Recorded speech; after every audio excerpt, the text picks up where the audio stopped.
पुत्र चिलाती नामामुनि को, बैरी ने तन घाता। मोटे मोटे कीट पड़े तन, तापर निज गुण राता।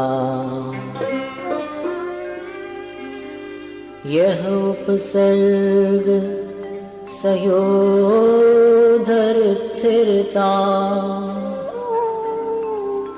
आराधन चितधारी। तो तुमरे जिय कौन दुख है, मृत्यु महोत्सव भारी।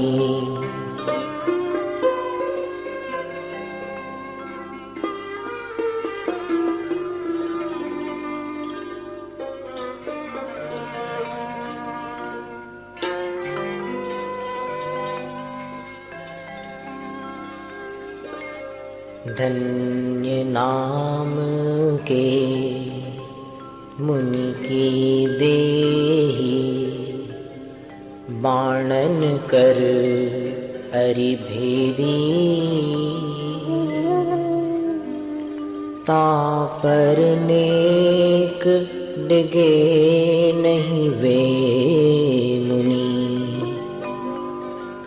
कर्म महारिपु छेदी। यह उपसर्ग सयोधर स्थिरता, आराधन चितधारी।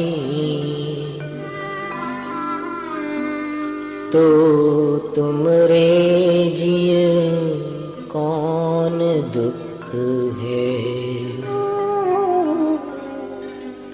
मृत्यु महोत्सव भारी।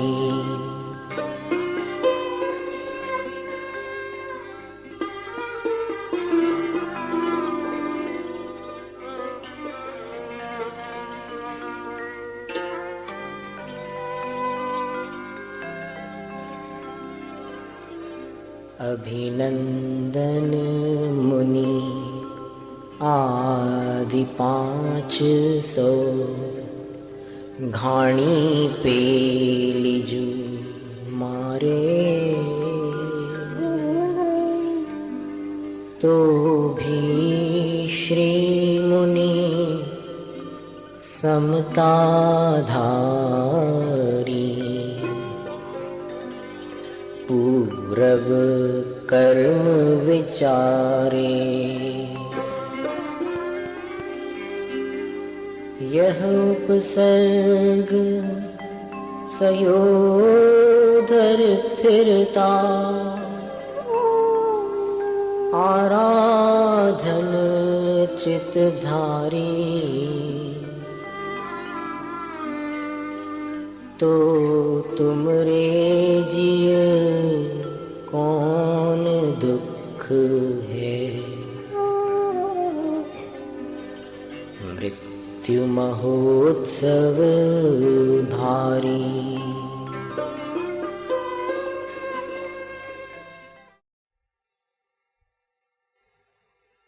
मंगलम भगवान वीरो, मंगलम गौतमो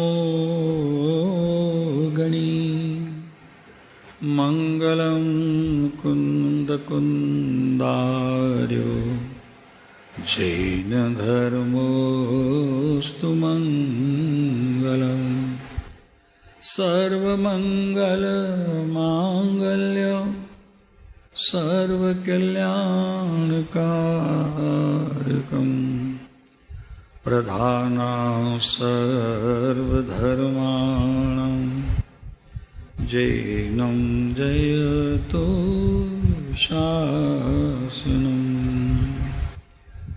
महादेव्याः कुक्षिरत्नं शब्दजीतर्वात्मजं श्रीराजचन्द्रमहं वन्दे तत्त्वलोचनदायकम् ॐ सजात्मस्वरूप परम गुरु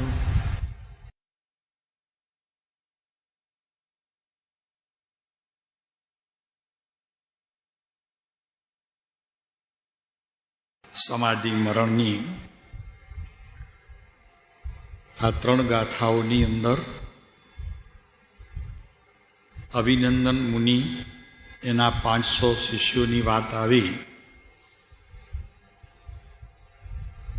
શ્રવણ કર્યું હશે એના માટે તો દુઃખરૂપ હશે, પણ એ મુનિએ 500 મુનિ તો સમાધિ મરણને પ્રાપ્ત થયા. કહેવું એ છે ખાસ કે જ્યાં સુધી ધર્મ દેહમાં સમજીએ છીએ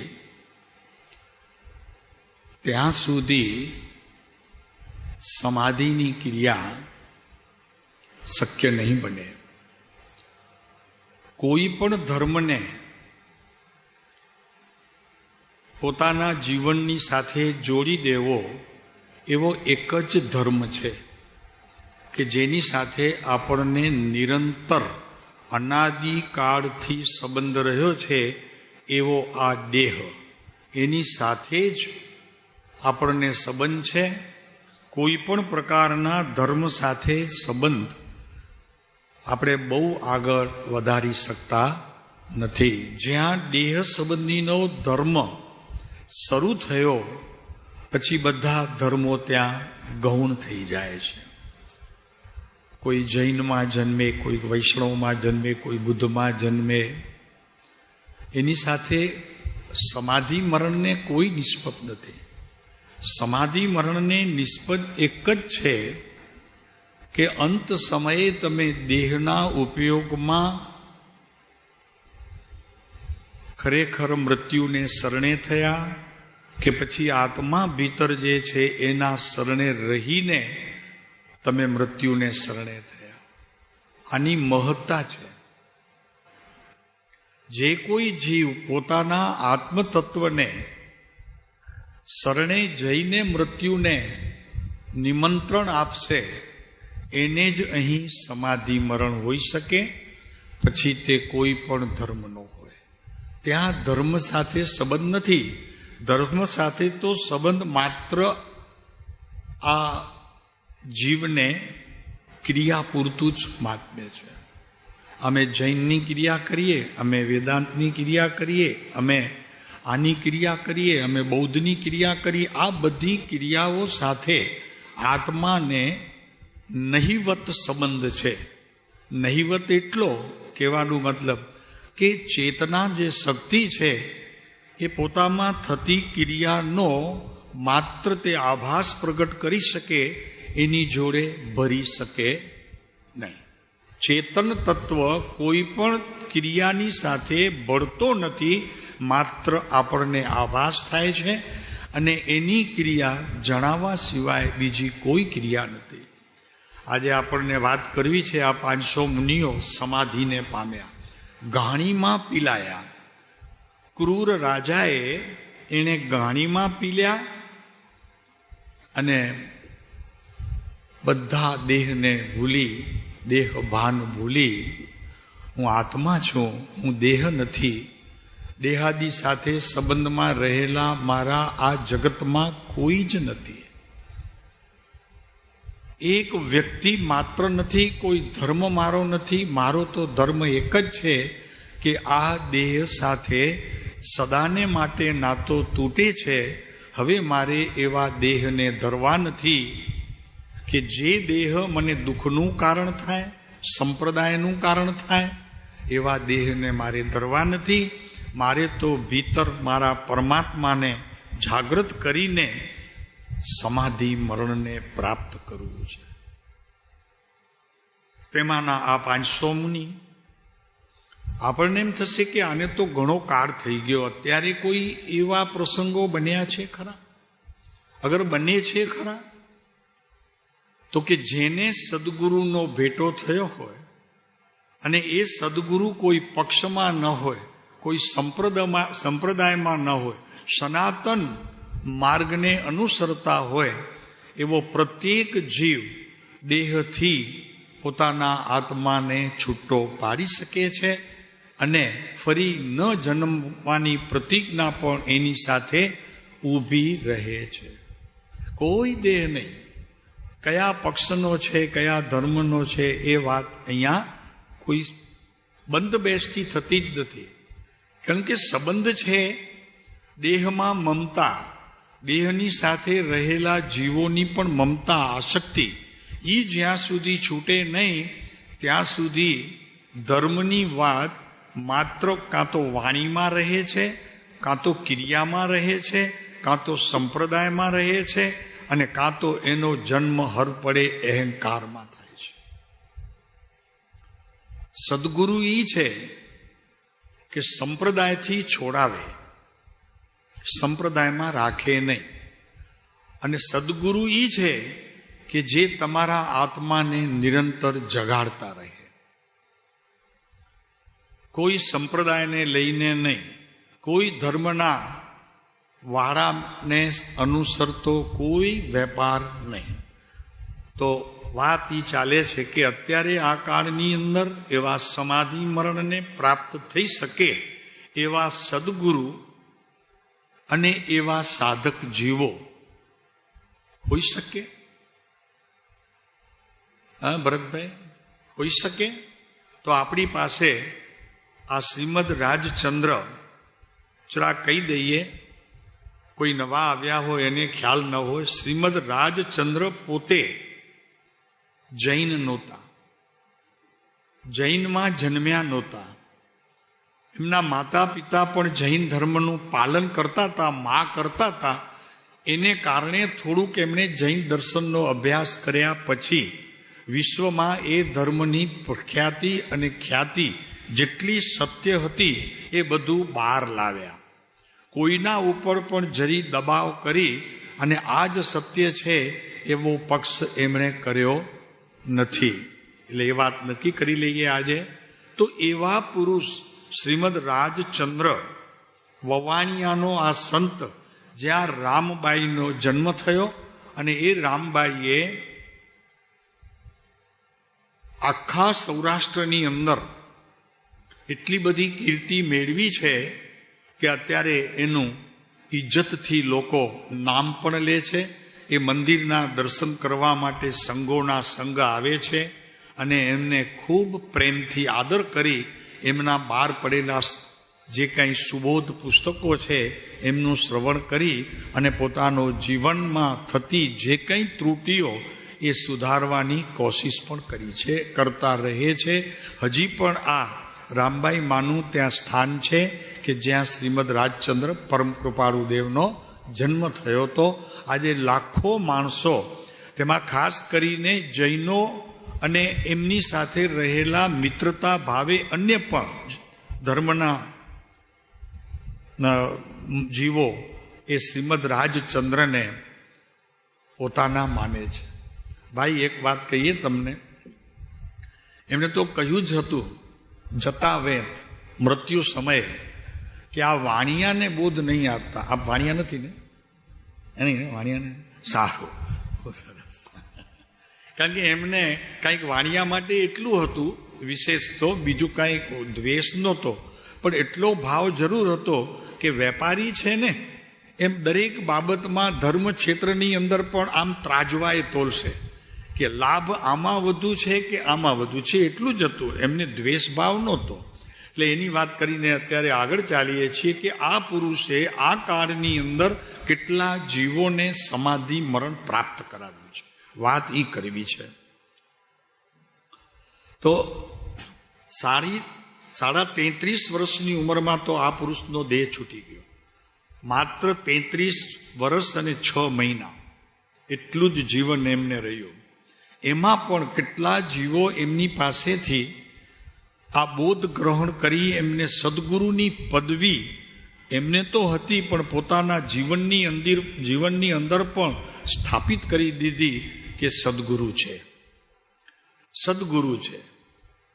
તો એ માન્યતાએ સૌથી પ્રથમ જુઠ્ઠાભાઈ, નાની ઉંમરમાં દેહ છૂટવાનો હતો એની આગાહી એમણે 6 મહિના પહેલા એ જુઠ્ઠાભાઈના પરમ મિત્રને કરી દીધી હતી.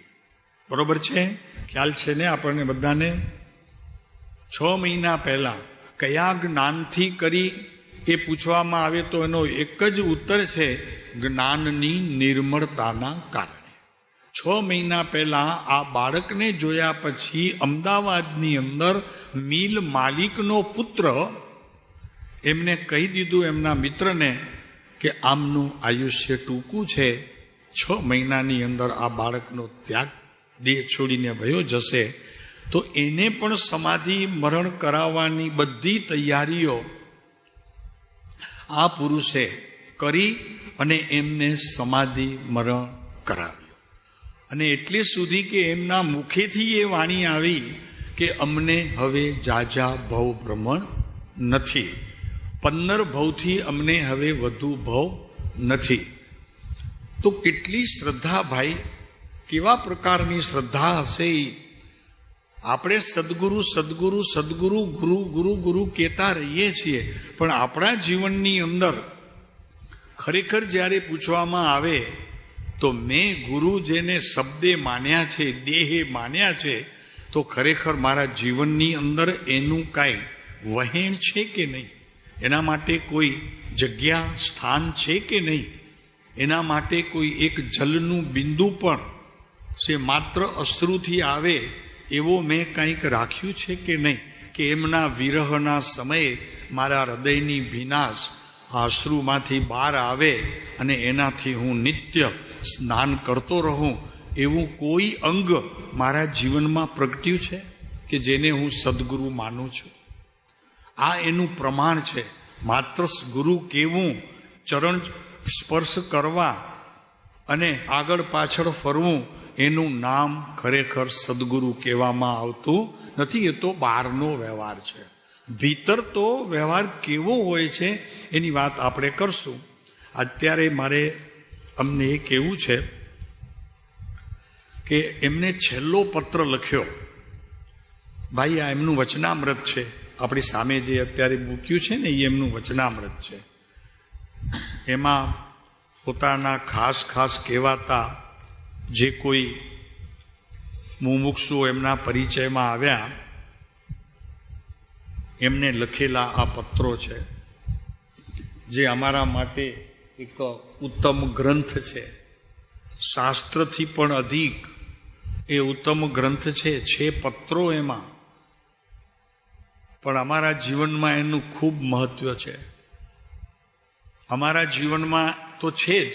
આપ પણ એને અહીંયાથી લઈ જશો, કોઈને પણ ઈચ્છા થાય તો ખરેખર એ શાસ્ત્ર નહીં, કોઈ સંપ્રદાયનું નથી, આત્મ સંપ્રદાયનું છે. આ આત્મ સંપ્રદાયનું ગ્રંથ છે, જેમાં કોઈ વાત પક્ષને કહીને, ગચ્છ પૂછને કહીને, ધર્મના મતભેદ પાડીને કહેવામાં આવી નથી. આમાં જરાક આપણે એમના ઉપર જે છેલ્લો પત્ર લખ્યો છે, 114 નંબરનો પત્ર છે. આપણી પાસે વચનામૃત હશે, જરા ખોલશો તો ખ્યાલ આવશે. મોરબી હતા ત્યારે કૃપાળુદેવ, અષાઢ મહિનો હતો. આ અત્યારે અષાઢ ચાલે છે.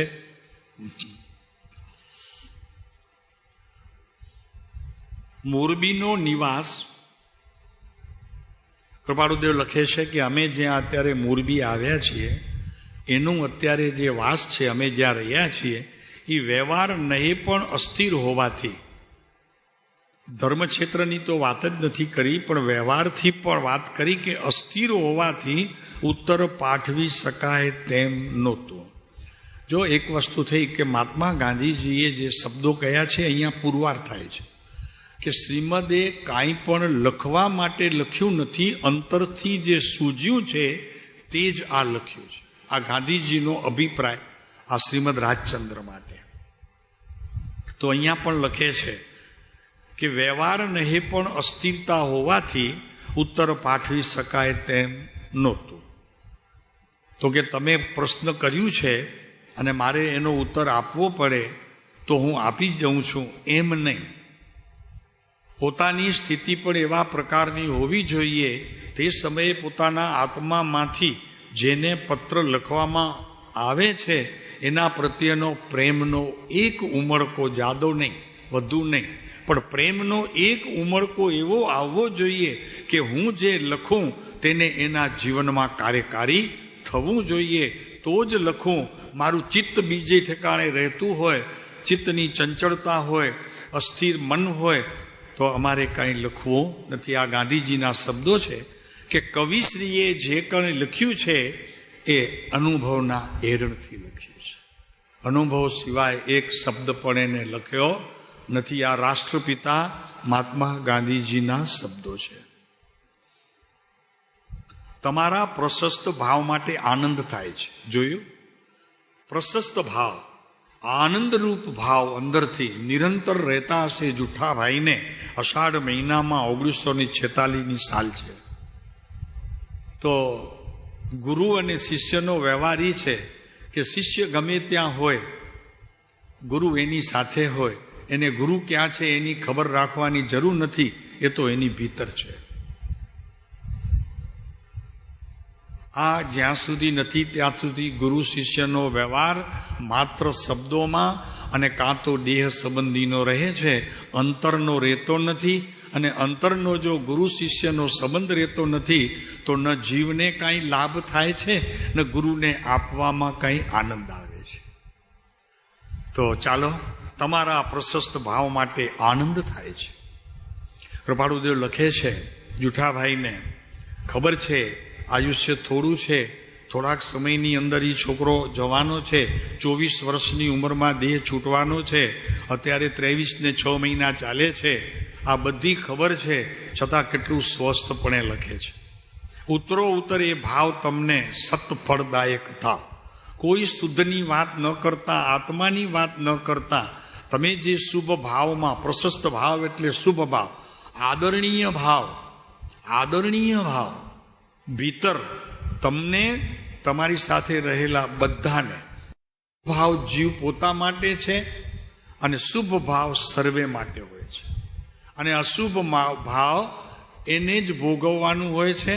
બીજાને ભોગવવાના ટાણા આવે એનાથી પહેલા કાં તો એ ભાવ તજી દેવો જોઈએ, કાં તો એ સ્થાન થજીને એકલ પંડો રહેવો જોઈએ કે બીજાને નુકસાન કરે એવા પ્રકારની પોતાની સ્થિતિ થાય એના પહેલા સંઘને છોડી દેવો જોઈએ, એકલા રહેવું જોઈએ. એ ભાવમાં ભાગીદારી ન હોય. અશુભ ભાવની પ્રવૃત્તિ, અશુભનો ઉદય, કંઈક મનમાં ઉપાધિઓ, કંઈક આધિઓ, કંઈક વ્યાધિઓ લઈને કોઈનો સંગ કરવો નહીં. એકલા રહી જવું અને મનને શાંત કરવું, ગુરુ સદગુરુને યાદ કરવા, પ્રભુને યાદ કરવા, મંત્રની માળા લઈ લેવી. પણ આટલો સમય તો ઘરથી બહાર છૂટી એકાંત કોઈ જગ્યા લઈ, કોઈને પણ નુકસાન ન પહોંચે એવી જગ્યાએ ગ્રહણ કરી, મન જ્યારે શાંત થાય ત્યારે જ ખરેખર બીજા જોડે સંગ કરવો. અગર તો ઘરમાં પણ ત્યારે આવો. અમે તો એટલે સુધી ભલામણ કરીશું, ઘરની અંદર પણ કાંઈક ખટરાગ થાય, પોતાના જ કહેવાતા એવા કુટુંબીઓ નહીં, જીવો સાથે, માતા હોય, પિતા હોય, પત્ની હોય, બાળકો હોય, બેન હોય, એની સાથે પણ રહ્યા પછી જરી મન કાંઈક ચંચળ થઈ ગયું હોય, અંદરમાં ક્રોધ, માન, માયા, લોભ ઇત્યાદિ કસાયો જીવનમાં જ્યારે ઘેરી વળ્યા હોય ત્યારે ઘર છોડી મંદિર પસંદ કરવું, અગર વગડો પસંદ કરવું અગર કોઈ એવી નદી કિનારે જઈને એકાંત ગ્રહણ કરવી, આકાશની સામે જોવું કે હું તો હજી કાંઈ જ નથી, આ વિશાળ આટલો અવકાશ, એને પણ કાંઈ થતું હશે કે નહીં, કે મને જ થાય છે, એમાં મેં શું માની લીધું, અહીં ક્યાં અટવાઈ ગયો, નહીં નહીં નહીં, મારી બહુ ભૂલ થઈ, એમ કરી પશ્ચાતાપના આંસુ બે ચાર નદીના પાણી સાથે મેળવી એને વહેવા દેવું, અને તારે પણ તારા જીવનની અંદર સત્કાર્યો કરવામાં પાછા ઘરે જઈ બધાની સામે હાથ જોડી તો કે હું ગયો તો મારા કામે, તમારું એમાં કાંઈ જ નથી, મારું કામ સુધરી ગયું, ફરી પાછો આવ્યો છું, હવે મારી તૈયારી છે કે તમારી જોડે હું રહી શકું. તો કે આટલી વાર શું હતું? તો કે ના, રહી ન શકું, હવે રહી શકું. આટલી પ્રમાણિકપણે પણ કબૂલાત કરે એને અહીંયા સમાધિ મરણ થાય, એને અહીંયા ગુરુનો મહિમા સમજાય, એને અહીંયા દેવનો મહિમા સમજાય, એને અહીંયા ધર્મનો મહિમા સમજાય, અને સાચી વાત તો એ છે કે એને એના જીવનનો મહિમા સમજાય.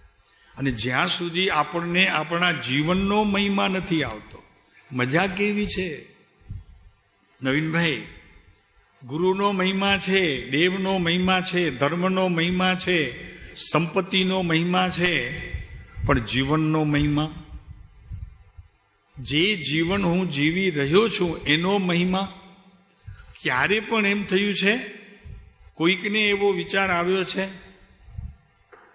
કે મારું જીવન જે છે એ અદ્ભુત છે, અગર મારું જીવન છે ત્રુટક હું એનો અનુભવ કરું છું, એમ નહીં, એક ધારું મારી ભીતર રહેલા સુખને હું નિરંતર બહાર લાવી અને એને પ્રત્યેક સમયે વંદના કરતો રહું, એવું મારું જીવન હોવું જોઈએ. બીજાને તો ડૂબવું નહીં, પણ મારી ભીતર પણ જે પરમાત્મા બેઠો છે એને પણ ડૂબવવાની કોઈ ક્રિયા કરું નહીં. એનું નામ જીવન છે, એનું નામ જીવન છે. આગળ ચાલશું આપણે જુઠાભાઈના પત્રમાં. ઉતરો ઉતરે એ ભાવ તમને સતફળદાયક થાવ. આ અનુભવથી લખાયેલા છે, ભીંજાઈને આવેલા છે શબ્દો, એટલે ચોક્કસ જુઠાભાઈને એનાથી સંતોષ થયો છે. ઉત્તમ નિયમા અનુસાર અને ધર્મ ધ્યાન પ્રશસ્ત વર્તન કરજો. લાંબો કાંઈ પણ બોધ આપ્યા વગર ટૂંકું વાક્ય. શું કહ્યું? કે ઉત્તમ નિયમ અનુસાર. નિયમ તમે જે લીધા હોય એ તો ખરા જ, પણ જે રીતે જીવન જીવવાની કળ સંતો કહી ગયા છે અને તમે સંતોના જીવન જોયા છે, એ નિયમ અનુસાર ધર્મ ધ્યાન પ્રશસ્ત વર્તન કરજો. એવા શુભ ભાવે પ્રમાદ રહિત વર્તન કરજો. એ મારી વારંવાર મુખ્ય ભલામણ છે. વાત એવી છે પ્રભુ કે સત્પુરુષોનું કોઈ એક વચન જ્યારે એના શિષ્ય પાસે પહોંચે છે ને, ત્યારે એ શબ્દ નથી રહેતા, એ વચન નથી રહેતું, એ અંતર થઈ જાય છે, એ અંતર થઈ જાય છે. અને એ અંતર થતાં હૃદય સરસો એને પોતે ચાંપી દે છે. ઓહો, મારા પ્રભુનો સંદેશો આવ્યો. આપણે એક વળી વાત યાદ આવે, આજે નવા મેમ્બર આવ્યા છે. પ્રભુશ્રીને, એટલે આ પુરુષ પ્રભુશ્રી એમના શિષ્ય, એમની ઉંમર 65 વર્ષની ને એમની ઉંમર 32 વર્ષની હોઈ શકે. આવા ગુરુ તો નાના હોઈ શકે અને મોટા બી હોઈ શકે, અને શિષ્ય મોટા બી હોઈ શકે, એવું કાંઈ નથી.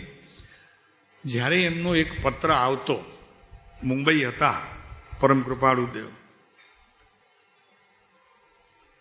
તો પહેલા તો જેવો પત્ર હાથમાં આવે એનાથી પહેલા એ પત્રની ઇંતેજારી એટલી હોય, 10 વખત એ ટપાલી આવ્યો કે નહીં, કેમ કે ખબર આવી ગયા હોય કે પત્ર લખ્યો છે, એટલે આમ જોયા કરે, આમ જોયા કરે. ઘરવાળા પૂછે, ઉપાશ્રયમાં પૂછે તો કે કોની વાત જુઓ છો, કોની વાત જુઓ છો? તો કે તમને કહીશ તો એનું મહાત્મ્ય નહીં આવે, ને અમને એ વાત કહેવાનો કોઈ રસ પણ નથી કે જેને એનું મહાત્મ્ય ન હોય, એટલે બસ કીધું કાંઈ જ નહીં, આમ જોયા કરે. 15 મિનિટ 20 મિનિટે પોસ્ટવાળો આવ્યો, કાગળ આપ્યો, ઉપર પ્રભુના વચનો જોયા એડ્રેસમાં. હા, એની સાથે તો દળ આંસુ, આમ આંસુ વયા જાય. મારા પ્રભુના સંદેશા આવ્યા છે, કેવું લાગે?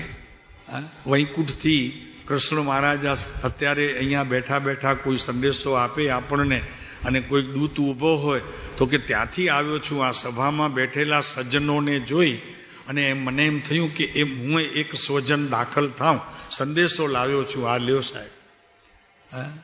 તમને અનુમાન કરી શકો છો કે તે સમયનો આનંદ કેવો? એ માની લો કે અત્યારે પોતે કૃપાળુદેવ ત્યાંથી સંદેશો મોકલાવે અને એ કોઈ કાગળ લઈને કોઈ દેવદૂત આપણી પાસે અહીંયા આવે આ સભામાં, અમને કહી શકશો તમે અત્યારે બેઠા છો એ જ રીતે બેઠા હશો કે કાંઈ ખળભળાટ થશે તમારા જીવનમાં? ભાઈ, ખળભળાટ થશે? એમ ખાલી એક કલ્પના કરો, એક કલ્પના કરો કે જ્યાં મારા ગુરુ છે અત્યારે ત્યાંથી એમનો એક કાગળ આવે. કલ્પના કરવાની છે. અને કદાચ એ કલ્પના તમે તમારા જીવનની અંદર સત્યપણે લેશો તો પણ ખરેખર એ સુખનું જ કારણ હશે. તો આપણે વાત ચાલતી હતી લઘુરાજ સ્વામીની. જેવો કાગળ હાથમાં આવ્યો, હૃદય સરસો ચાંપ્યો, રડ્યા, કેટલી વાર તો રડ્યા. ઘરવાળા પેલા ઉપાશ્રમમાં બીજા જે મુનિઓ હતા પૂછે, ખ્યાલ આવી ગયો એમને કે એમના ગુરુનો પત્ર છે? ચાલો જવા દો રમેશભાઈ, ગુરુની વાત ન કરો. તમારા બાપુજી મુંબઈ છે, તમે અહીંયા સ્કૂલમાં ભણો છો, મને બાપુજીનો કાગળ આવે, તમને કંઈ જીવનમાં થયું છે એવો કોઈ પ્રસંગ ખ્યાલમાં આવે છે?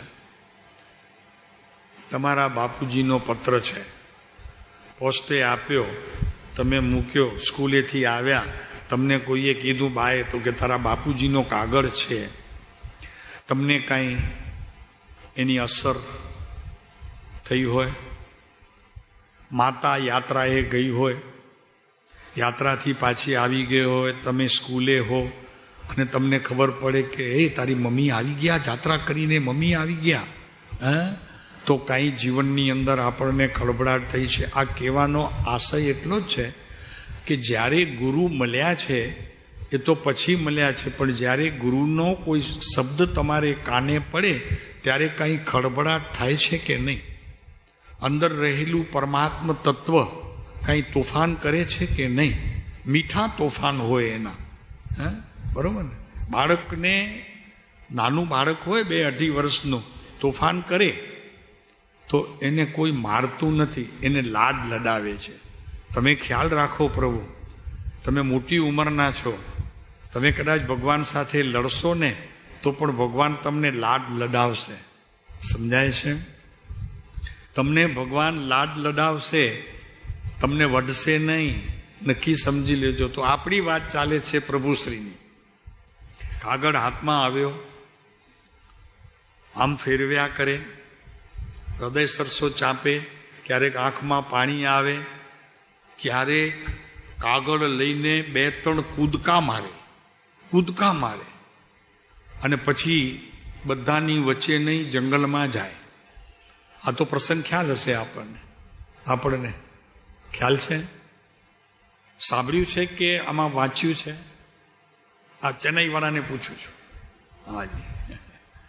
પછી જાય જંગલમાં જાય, ઊંચે આસને એ પત્રને મૂકે, પછી એને પ્રદક્ષિણા લે, 1, 2, 3, 4, જ્યાં સુધી થાકે નહીં ત્યાં સુધી એ પત્ર ઉપર પડ્યો હોય પ્રદક્ષિણા આપતા રહે.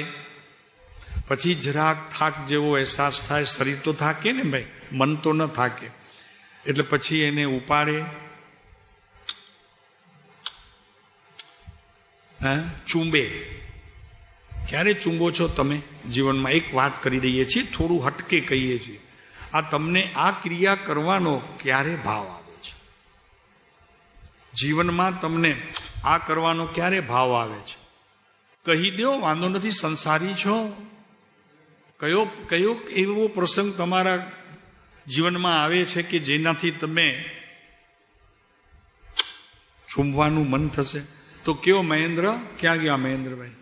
મહેન્દ્ર ક્યારે આવે છે? તું હમણાં મુંબઈ જઈશ, ઓલો હાર્દિકનો ટેણીઓ સામે આવશે, આ પ્રયોગ કરીશ કે બીજો કરીશ?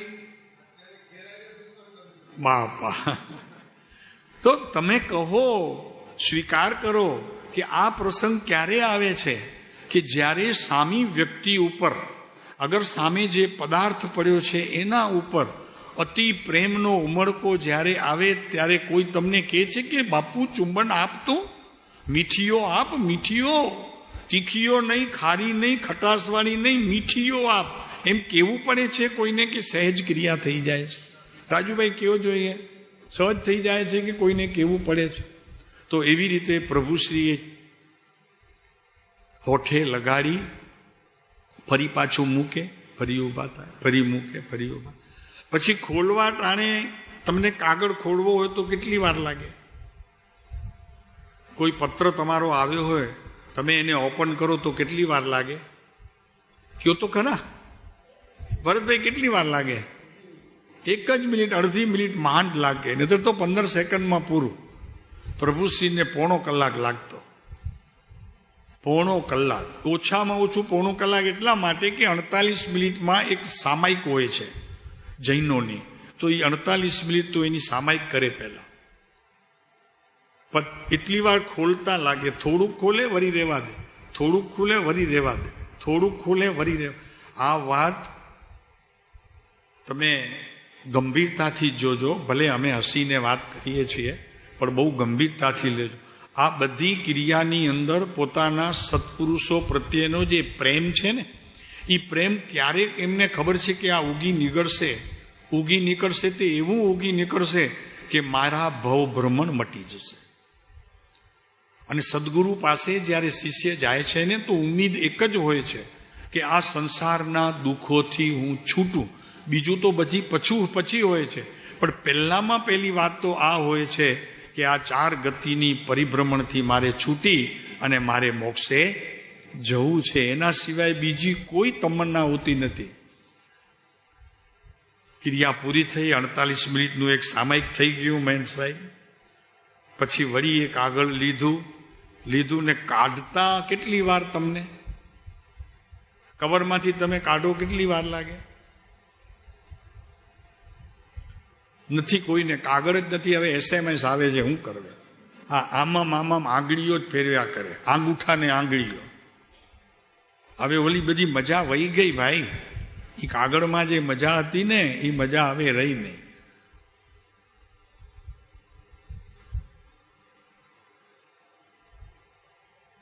આ ગુરુનો પત્ર છે. લગભગ 3 થી 4 કલાકનો સમય જાય એ પત્ર મળ્યા પછી, ત્યારે તો એમની સામે આમ આવે. અને એક વખત તો એવું થઈ ગયું હતું, પ્રભુશ્રીના આ પત્રને જરી કંઈક આગળ આવી ગયું, ખ્યાલ ન રહ્યો, અને રડતા રહ્યા આખું પત્ર ભીંજાઈ ગયું. અક્ષરની સૂજ ન પડી.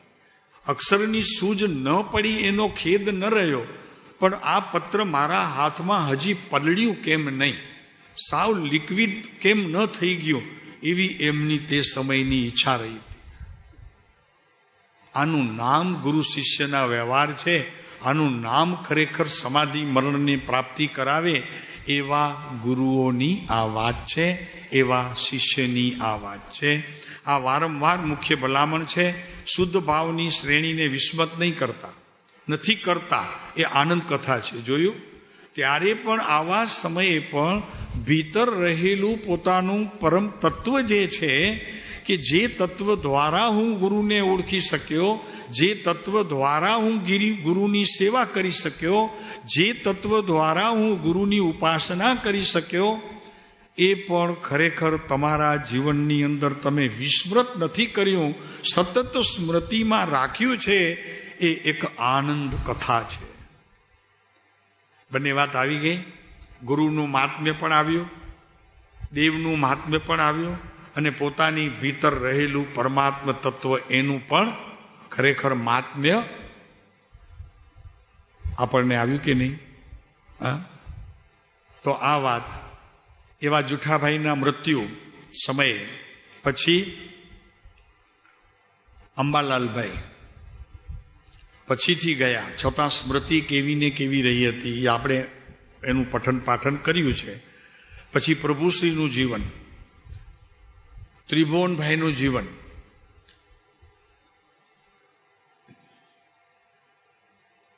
મુનિ દેવકરણજીનું જીવન 8 વખત પગ કપાવવા માટેના ઓપરેશન થયા.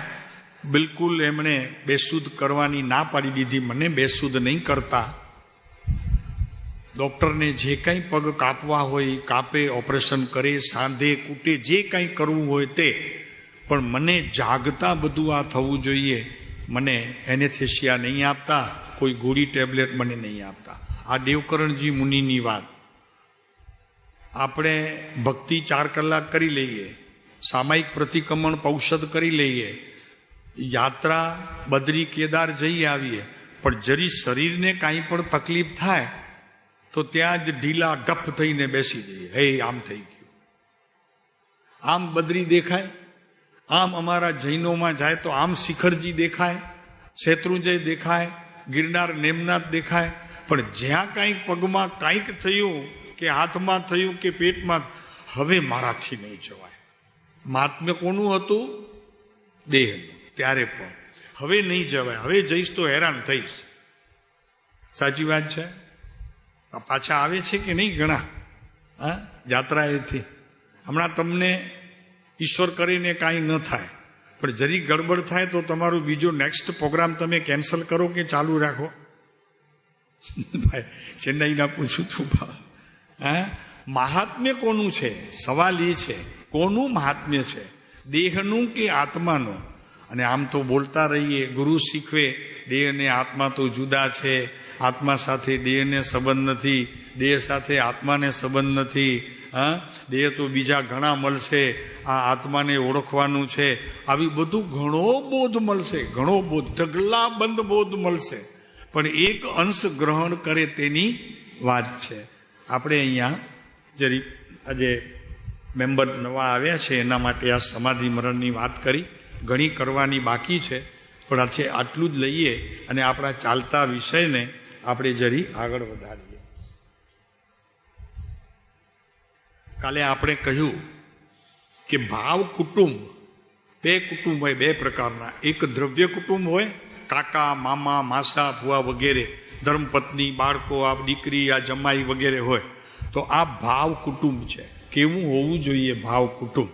કે જેના જીવનની અંદર સદગુરુનો વાસ છે, દેવનો પણ વાસ છે, શાસ્ત્રનો પણ વાસ છે. તો કેવું હોવું જોઈએ ભાવ કુટુંબ?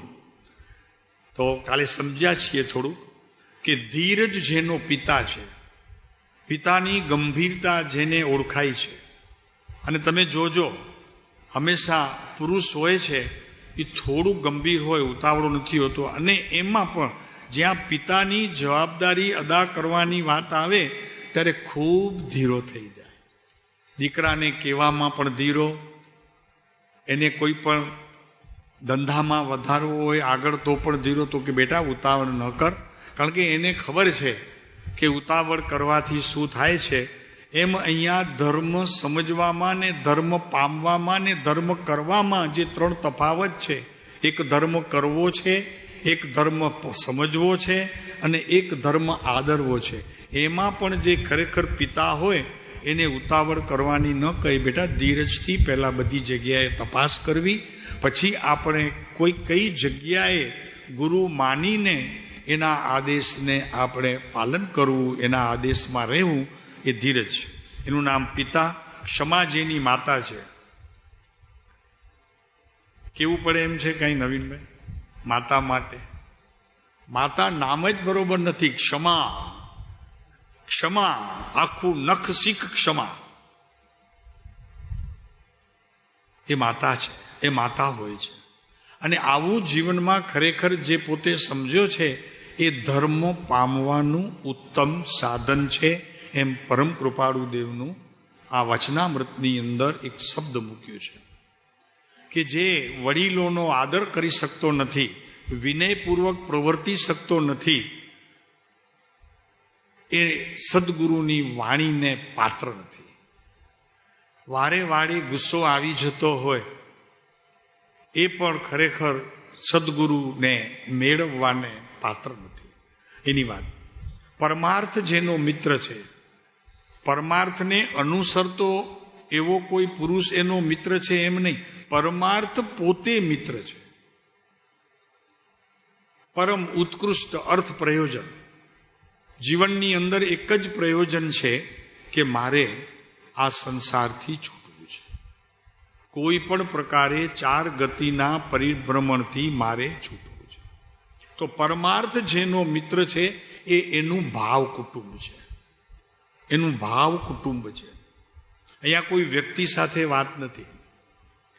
તત્વ રૂપે અને તત્વની રુચિ જેની માસી છે, મા જેવી કહેવાય ને, માસી મા જેવી હોય હંમેશા. એટલે એની વાત આપણે કાલે ખુલાસાવાર કરી લીધી. જ્ઞાન સુપુત્ર છે. સુપુત્રને એટલે કે સુપુત્ર જ્ઞાનરૂપ છે એમ નહીં, જ્ઞાન સુપુત્ર છે. એનો ભેદ સમજાય છે ને ભાઈ, એનો ભેદ સમજાય. જ્ઞાન જ પોતે સુપુત્ર છે. જેમ પુત્ર નઠારો થાય તો એને વાળીએ છીએ, એમ જ્ઞાન પણ જો અવળીએ ચડે તો આપણને વાળવું જોઈએ. એવી રીતે વાત અહીંયા સમજવાની છે. પ્રત્યેક વાતની સમજણ આ રીતે લેવી છે. શું કહ્યું? સમજાયું? આપણા ચેન્નઈવાળા ભાઈ સમજાયું? શું કહેવું કે જ્ઞાન પોતે સુપુત્ર છે. એમ સુપુત્ર પણ સુપુત્ર હોય તે જ્ઞાનને સમજતો હોય એમ પણ નહીં.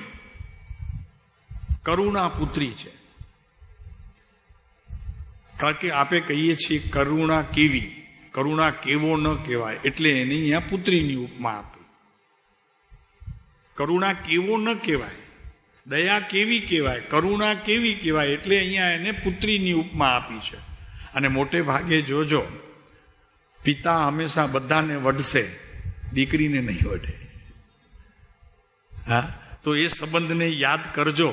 તમે સમજો પિતા છો અને તમારી સામે આવેલી પ્રત્યેક આ ઉંમરની કોઈ પણ બાઈ હોય તમારી દીકરી છે, તમે એને વઢી નહીં શકો. તો એક જીવનની અંદર આ કસાયનો એક પ્રકાર પણ તમારા જીવનની અંદર શાંત થશે. મતિ પુત્ર વધુ છે. હવે ત્યાંથી આપણે શરૂ થાય છે. મતિ જ્ઞાન જે છે ને, મતિ, શ્રુત, અવધિ અને મનપર્યંત અને કેવળ, જૈન દર્શનની અંદર આ 5 ધર્મ કહેવામાં આવ્યા છે. જ્ઞાનને અનુસરતા 5 ધર્મો: મતિ, શ્રુત, અવધિ, મનપર્યંત અને કેવળ જ્ઞાન. તેમાં આ મતિ પુત્ર વધુ છે. બહારથી આવેલી છે ને પુત્ર વધુ. હા, એમ આ મતિ જ્ઞાન છે ને, આ મતિ જ્ઞાન છે ને એ બહારથી આવેલું છે. કેમ કે એને અહીંયા કુમતિ કહેવામાં આવે છે. ખ્યાલ આવ્યો? કારણ કે અહીંયા મતિ, એકલું મતિ મૂકવાથી કુમતિ. મતિમાં સારું પણ જણાય, નરસું પણ જણાય. અને વિશેષ આપણા જીવનનો વ્યવહાર એવો છે કે ખરેખર કુમતિ જ હોય છે. મતિ જો સરખી હોય, સમી હોય, તો જીવનમાં અત્યારે લગભગ મને લાગે છે આ ભારત વર્ષ આખો સંતોથી ભરાઈ ગયો હોત. સંતોથી ભરાઈ ગયો. મતિ જો સવડી હોત, મતિ જ્ઞાનનો વિષય જો સવડીએ હોત, તો આખું ભારત વર્ષ તમે સમજી લો પ્રભુ કે સંતોથી ભરાઈ ગયું હોત. પણ મતિ એવી છે કે જ્યાં પોતાનો સ્વાર્થ છે ત્યારે પોતા તરફ પ્રવૃત્તિને બીજાને અન્યાય કરે છે. એ મતિ જ્ઞાનનો વિષય છે, જેને જૈન દર્શનની અંદર કુમતિ કહેવામાં આવે છે. એ વિષય જ્યાં સુધી સંપૂર્ણપણે પોતાના તાબામાં નથી આવતો ત્યાં સુધી એ પુત્ર વધુ જેવી છે. ક્યારેક રીઝે તો પાણી આપે, દરવાજામાં ઊભા રહે, અને ક્યારેક ન સાંભળા જો એવું કહી અને અંદરના રૂમમાં વહી જાય. ઓલા સાસુને આવવું પડે કે તો કે 3 વખત તને કીધું, સમજી નહીં? તો કે ના મમ્મી, હું તો સમજી જ નહીં. હવે સમજી બધું. આ મતિ જ્ઞાનનો વિષય નહીં. છોકરાને ભરામણ કરવી હોય તો એને પિતાજી હોય, બાપ હોય, એને પણ 6 વખત વિચારવું પડે કે એનું મૂડ જોઈને વાત કરજો. ભલા વળી ધર્મપત્ની એને સલાહ આપે પોતાના માણસને, તો કે એનું છે ને મગજ પછી બહુ કડક થઈ જાય છે. એટલે એને જરા તમે કહો ને ત્યારે એનું જરા મૂડ જોઈને વાત કરજો. એટલે પછી પૂછે પતિ, તો કે મારા છોકરા સાથે પણ મને મૂડ જોઈને વાત કરવાની? તો કે હા, મારી સાથે તો નથી કરતા, પણ ત્યાં તો કરો. નહીં, હવે નાક પકડ્યું એટલા માટે. બરોબર? હે, જો ધર્મ બધાને સમજવું છે, જીવન જીવવાની ખૂટતી કડીઓ જે પોતાને ખરેખર ખ્યાલમાં નથી એ સમજીને જો આદરે તો અમે કહીએ છીએ ધર્મ જ છે. ધર્મ કોઈ નવી વસ્તુ નથી. જીવનથી જુદી વધુ ધર્મ હોઈ શકે. શું કહ્યું? ધર્મથી જીવન અને ધર્મ એ બે જુદા કરો તો અમે કહીએ છીએ કે જીવનથી કોઈ ધર્મ જુદો હોઈ શકે નહીં, અને ધર્મ જીવનથી જુદો હોઈ શકે નહીં. અમારે તો આપણે તો એવું છે, ઉપાશ્રયમાં ને સ્થાનકમાં હોઈએ ત્યારે ધર્મ, અને બહાર નીકળીએ તો જીવન પણ નહીં ને. બહાર નીકળીએ ત્યારે જીવન પણ નહીં. કૂતરો જરી આડો આવે તો કૂતરો હવે બી બિચારા એને તો ભૂખ લાગી હોય તો તમારી પાછળ ટપટક ટપટક ટપટક કરતો આવશે. અને ચાટે પણ, હાથ પણ ચાટી લે. તમે શું સમજો એને? અથવા જો તમે સર્વ પ્રાણી સુખી થાઓ, દુઃખ ન કોઈ અનુભવો એવું બોલી કહીને બહાર નીકળ્યા હો, આ પ્રાણી છે? કૂતરું હાથ ચાટે જરી તમારું શું લાગે? બિલાડી આડી ફરી જાય તો ઊભા રહો, જરા વાર નવકાર ગણીને પછી આગળ વધો. એવું કરો. પહેલાના જમાનામાં તો આવું બધું બહુ થતું. હવે તો નીકળી ગયું બધું. મુંબઈ જતા હોય, પરદેશ જાય ને વિધવા સ્ત્રી સામે આવે તો પણ પાછા વળી જાય. ટિકિટ તો રિઝર્વેશન હતી નહીં ને ત્યારે, એટલે પાછા વળી જાય. આ બધા રેલવેમાં એ ક્યાં બુકિંગ હતી? અમે ઘણી વખત અમને અમારા વડીલો પાછા વાળે. ઓલી કાઠીવાળી આવતી હોય ને બાઈ માથે લઈને. પહેલા તક જમાનામાં ગેસ તો હતા નહીં.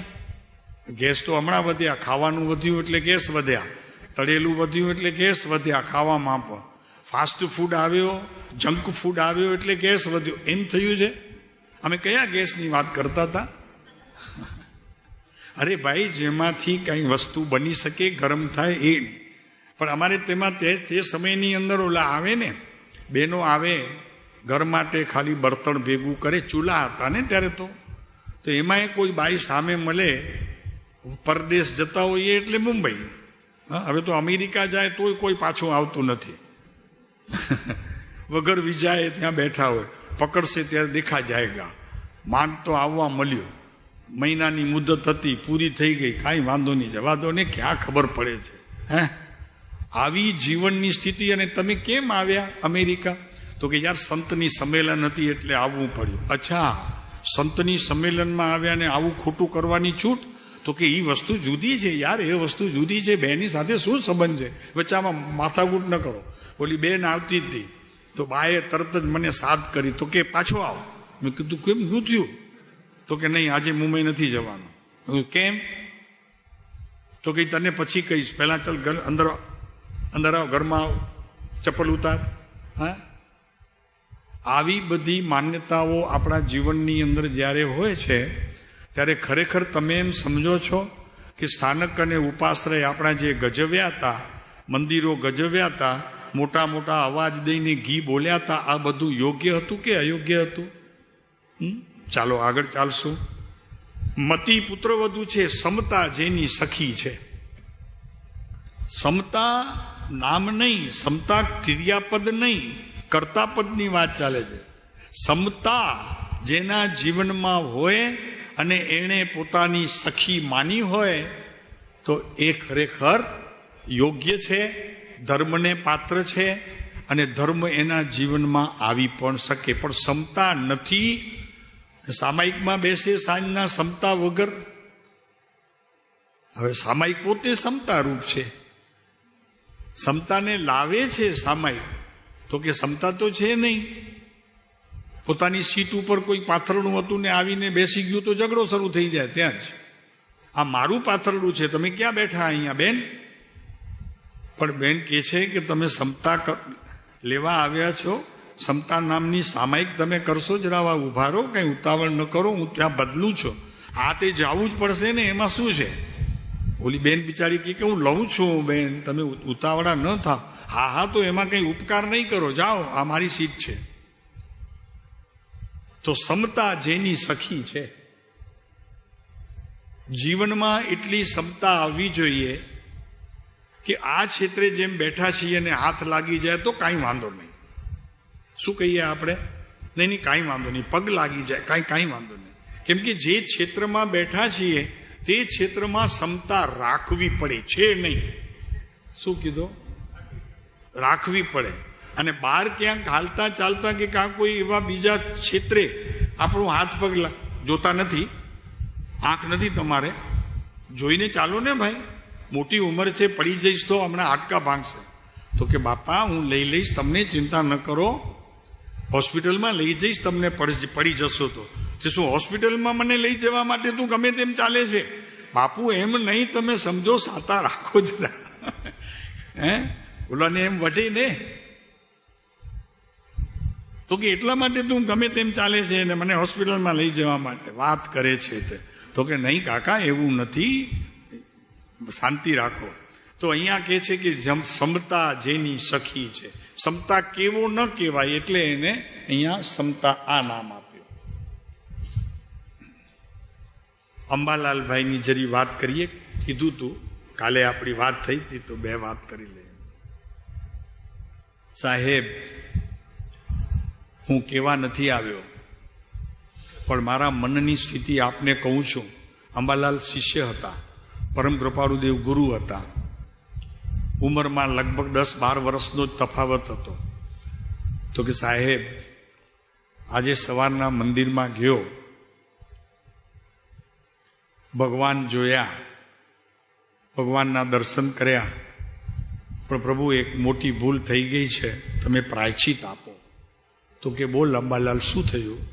તો કે સાહેબ, એ પ્રતિમાની અંદર ભગવાનના બદલામાં મેં તમને જોઈ લીધા, ભગવાન રહી ગયા, મને બહુ દુઃખ થાય છે, તમે એનું પ્રાયશ્ચિત આપો.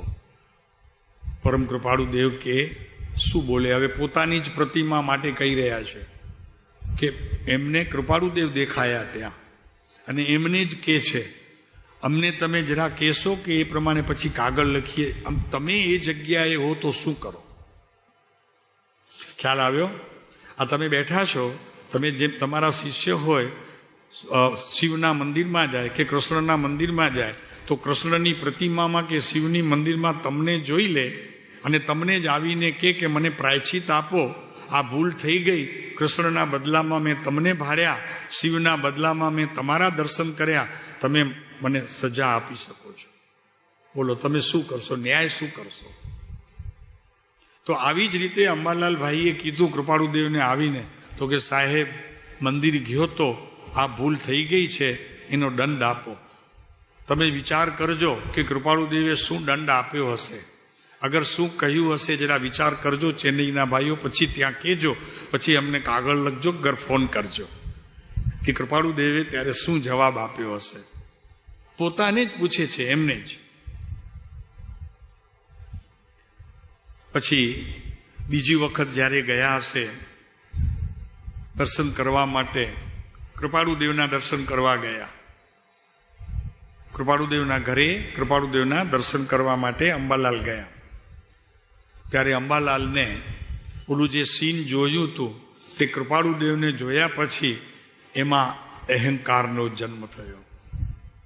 અહંકારનો, હા મારા ગુરુ એમ કરીને અહંકાર આવ્યો. ગુરુ પ્રત્યેનો અહંકાર હતો, પણ થયું પોતાના જ્ઞાનમાં, આવ્યું પોતાને ભાવ, થયું તું એમના સંબંધીનું. તો આવી સ્થિતિનું પણ જ્યારે સર્જન થાય ત્યારે તમે શું શિષ્યને બોધ આપજો. અત્યારે નક્કી કરી લેજો, આવા પ્રસંગ બનવાના છે દરેકના જીવનમાં. કારણ કે ગુરુ થવું બધાને ગમે છે.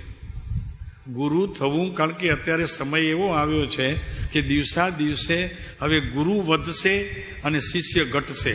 એક સમય એવો આવશે કે શ્રોતા બોલવાવાળા 14 હશે, શ્રવણ કરવાવાળા 2 હશે સભામાં. પણ એવો કાળ આવવાનો છે. આ જ્ઞાનીઓના વચન છે અને આવીને રહેશે, એ અત્યારે આપણને લાગે છે, પણ ખરેખર આ સ્થિતિનું જ સર્જન થશે. તો અહંકારનું આ વાત કૃપાળુદેવે ત્યારે કઈ રીતે લીધી હશે આપણને જરી વિચાર કરીએ, અને એ શબ્દનો ખરેખર ભાવાર્થ અને એનો મહાત્મ્ય બંને જ્યારે આપણને સમજાશે ત્યારે આપણે જ્ઞાન માર્ગમાં આગળ વધી શકીશું. આનો ઉત્તર આપણને પોતાને મળવો જોઈએ. કેટલાક પ્રશ્ન એવા છે, કબીરે ગાયા છે અને કબીરે છેલ્લે એમ પૂછે, એમ કે આ પદનો જે અર્થ કરશે તે ઉપર કહ્યા તે પદને પામશે.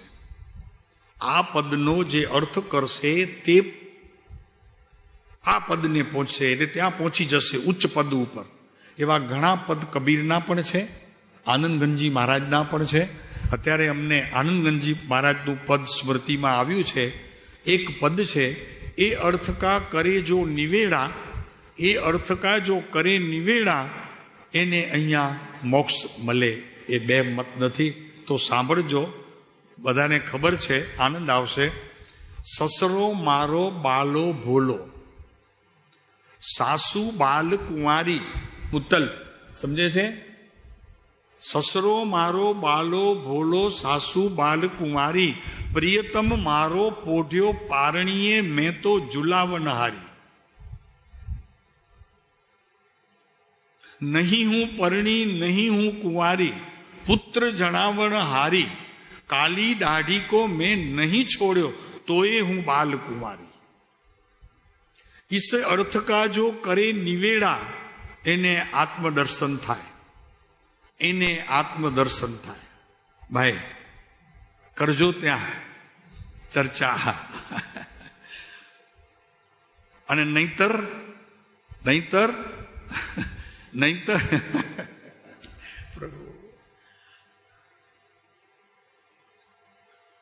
એટલે કીધું તું અમે નવનીત, શું નામ ત્યાં, નિરંજનભાઈને, નવનીતભાઈને કીધું અમે તો આવો પુનર આવો, જરા મજા આવશે. 4 દિવસ મેં કીધું સાથે રહીશું, આનંદ આવશે બધા ભેગા. તો કે ટાઈમ નથી. હવે કેજો એમને કે આ પદ આપ્યું છે સાહેબે, એનો અર્થ કરવાનું કીધું છે કે એ અર્થ કા જો કરે નિવેડા, એને મોક્ષ માર્ગ મળે. આ અર્થનો નિવેડો કરવો જોઈએ. એમ કબીરના 3-4 પદ છે. કબીરના બી એવા ઘણા ગૂઢાર્થવાળા પદ છે. ભાઈ શાસ્ત્ર વાંચીને શાસ્ત્રની વાતો કરવી, એના કરતા જ્ઞાનીઓને વાંચીને એનો ઉકેલ કરવો એ બહુ મહત્વનું છે. એનો ઉકેલ કરવો. કોઠાસૂજ કે એને કે ને, શું કે વડીલો?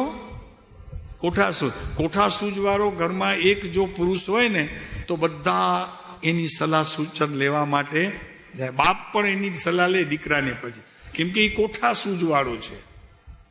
અને બીજી વાત એવી છે કે આ વાત કરતા કરતા બાપાની છાતી ગજગજ ફૂલે, મારો દીકરો કોઠાસૂજ વાળો. હે, એવું પણ થાય કે નહીં રાજુભાઈ? શું છે? કૃપાળુ દેવને એક વાત કરીને પૂરું કરીએ. અંબાલાલ લખે છે તો કે સાહેબ,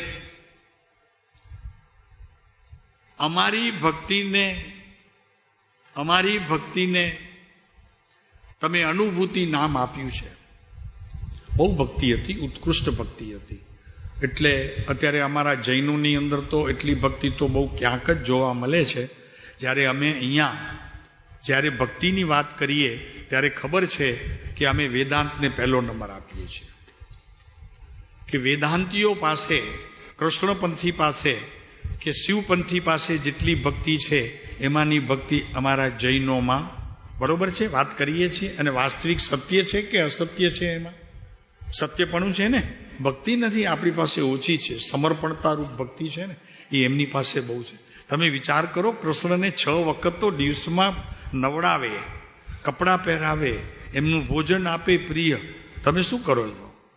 હા, ભગવાનને સવારના નવડાવી આવો તો બપોરે પસીનો નહીં થયો હોય એમને, તો પછી બપોરે નહીં જતા, ઓલો આવવા ન દે અંદર, આ બેઠો છે. તો કે એક ही टाइम होने का, अरे भगवान को पसीना आया है, थोड़ा लूचने तो दे. नहीं. હા, અમારી ભક્તિને અને અમારી ભક્તિથી તમને અનુભૂતિ છે? એમ અંબાલાલભાઈ પૂછે છે. કોને? પોતાના ગુરુને. હે, પણ આનો ઉકેલ કરવો પડશે. હા, ત્યારે જ્ઞાનનો વિકાસ થશે. જ્ઞાનની વિકાસ યાત્રા વગર બીજાના શ્રવણ કરી કરી અને પછી ઓલી વાત આવશે અખાની યાદ, સુણી સુણીને ફૂટ્યા કાન તોય ન આવ્યું બ્રહ્મ. બીજું ઘણું કીધું છે અખાએ તો, સાપને ઘેર પરોણો સાપ, મુખ ચાટી વળ્યો જે માપ, આવું બધું થાય. મળી આવ્યા તો કે હા મળી આવ્યા. શું મળ્યા? ધૂળ મળ્યા? મળ્યા શું? હા તો કે ના ના અમે મળી આવ્યા, હાથ મિલાવ્યા, આમ આમ આમ. હા તો અમારી ભક્તિ તમને અનુભૂતિ છે. તેથી આપ હવે મૂળ વાત આવે કે અમારી જે ભક્તિ છે એ અમારા માટે તો તમારી અનુભૂતિ છે. અમારે ભગવાનની જરૂર નથી, અમારા માટે તો તમે ભગવાન છો. જ્યારે જ્યારે તમારી ભક્તિ કરીએ છીએ ત્યારે અમારી ભીતર આપની અનુભૂતિ થાય છે. બોલો, આ બધા બેઠા છો ભક્તિ કરવા વાળા, આ અંબાલાલની ભક્તિની વાત છે. પોતાના સ્વહસ્તે લખાયેલું આ પત્ર છે કે જ્યારે જ્યારે અંબાલાલ ભક્તિ કરે છે, એટલે કે ભક્તિ શબ્દો બોલે છે, ત્યારે ખરેખર અનુભૂતિ કૃપાળુ દેવની થાય છે ભીતર. સમજાય છે ને ભાઈ? કેજો ચેન્નાઈમાં ત્યાં તો કે આવી ભક્તિ હોય, શબ્દો એમના લખેલા હોય અંબાલાલના, અને દેખાય કૃપાળુ દેવ એ ભક્તિમાં. પછી કે છે તો કે સાહેબ એક વાત કહું તમને, તેથી છે ને આપ વારે ઘડીએ આવો છો મારી પાસે અને મારા આંસુ લૂછીને વયા જાઓ છો ચૂપચાપ. મને તમારું માત્ર ધ્વનિ સંભળાય છે. પ્રભુ એ અવસર હું વારે ઘડીએ ઈચ્છું છું, એ અવસર હું વારે ઘડીએ ઈચ્છું છું. કિરીટભાઈ બહુ લાંબા બેઠા છો, સમજો જરા આ ભક્તિની પરાકાષ્ઠા. સાહેબ આપ આંસુ લૂછીને વયા જાઓ છો, મને ખબર નથી પડતી. આ તો જ્યારે ભીનું ટુવાલ મારું થયું ત્યારે મને ખબર પડી કે આવી ઠંડીમાં મને આ પસીનું આવ્યો કે પાણીથી ભીંજાયું, શું થયું? ત્યારે અમને ખબર પડે છે આનું નામ ભક્તિ છે. એ ભક્તિથી મુક્તિ છે. માત્ર શબ્દો બોલીએ અને કંઈક નાચીએ કૂદીએ, પ્રભુ એ ભક્તિ નથી. આવી ભક્તિ જોઈએ કે ભગવાન આવીને ભક્તના આંસુ લૂછે. હરે કૃષ્ણ અહીંયાથી જતા હતા, દ્વારકાથી કૃષ્ણ જાય, ગોકુલ ગોપીઓના આંસુ લૂછીને આવે અને એની ગંધ ઓળી રૂક્ષ્મણીને આવે તો રૂક્ષ્મણી પૂછે ક્યાં ગયા હતા?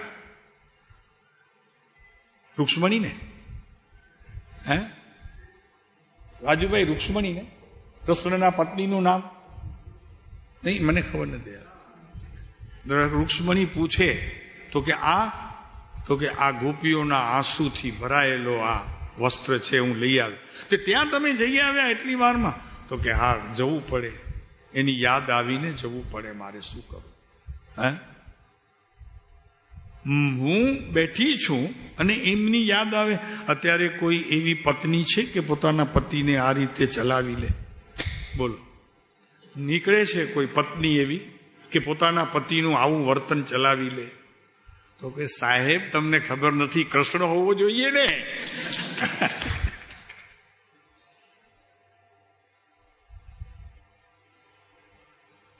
તમારા પાસે તો શબ્દો હતા પણ કેમ બોલ્યા નહીં?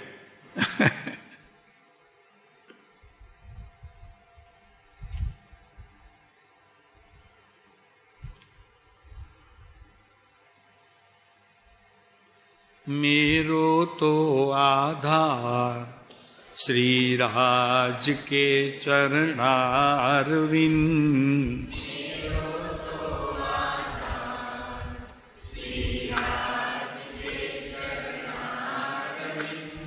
मेरो तो आधार श्री राज के चरणारविंद,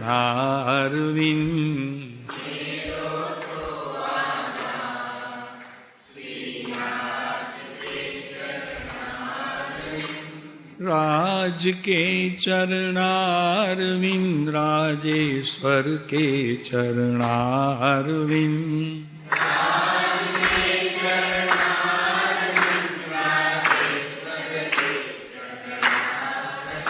हे राज के चरणारविंद, राजेश्वर के चरणारविंद,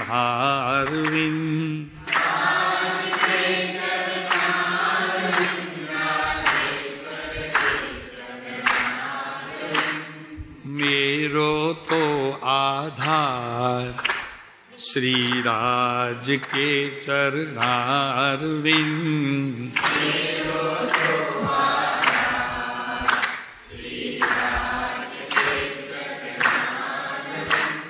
राज के चरणारविंद, राजेश्वर के चरणारविंद।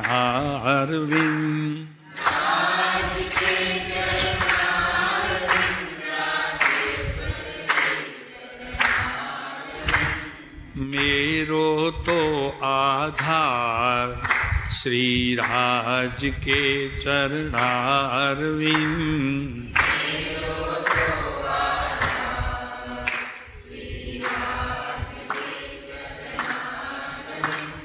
सर्व जगत को सार श्री राज के चरणारविंद।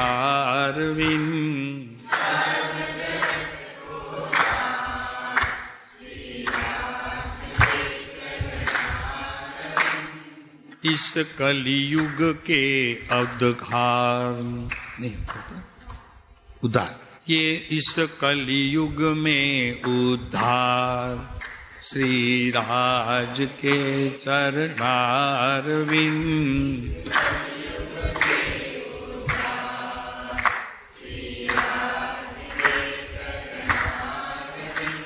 ये मेरे माथे को सिंगार श्री राज के चरणारविंद।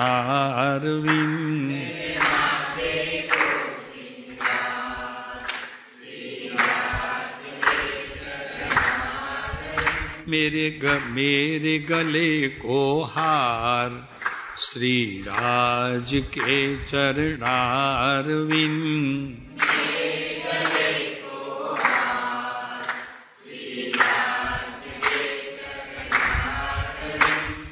राज के चरणारविंद, राजेश्वर के चरणारविंद।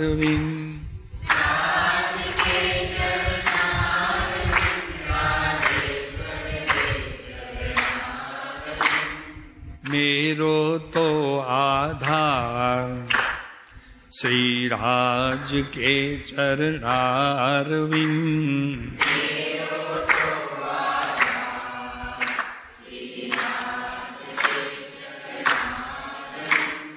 जाऊं मैं बलिहार श्री राज के चरणारविंद।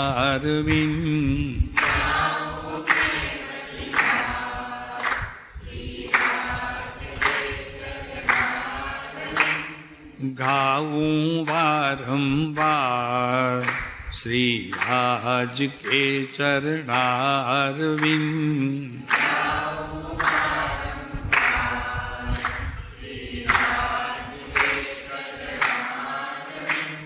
मेरो तो आधार श्री राज के चरणारविंद।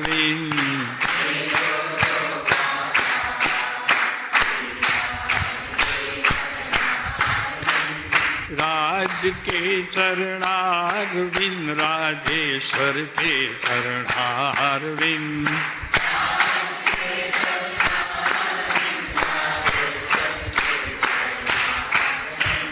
मेरो तो आधार श्री राज के चरणारविंद।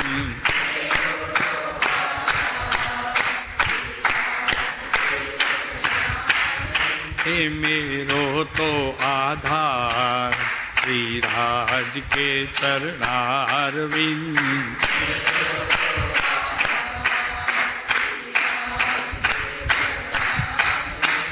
राज के चरणारविंद, राजेश्वर के चरणारविंद।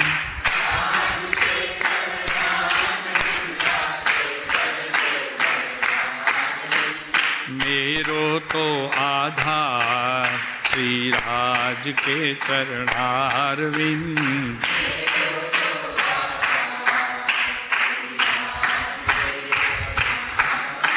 मेरो तो आधार श्री राज के चरणारविंद।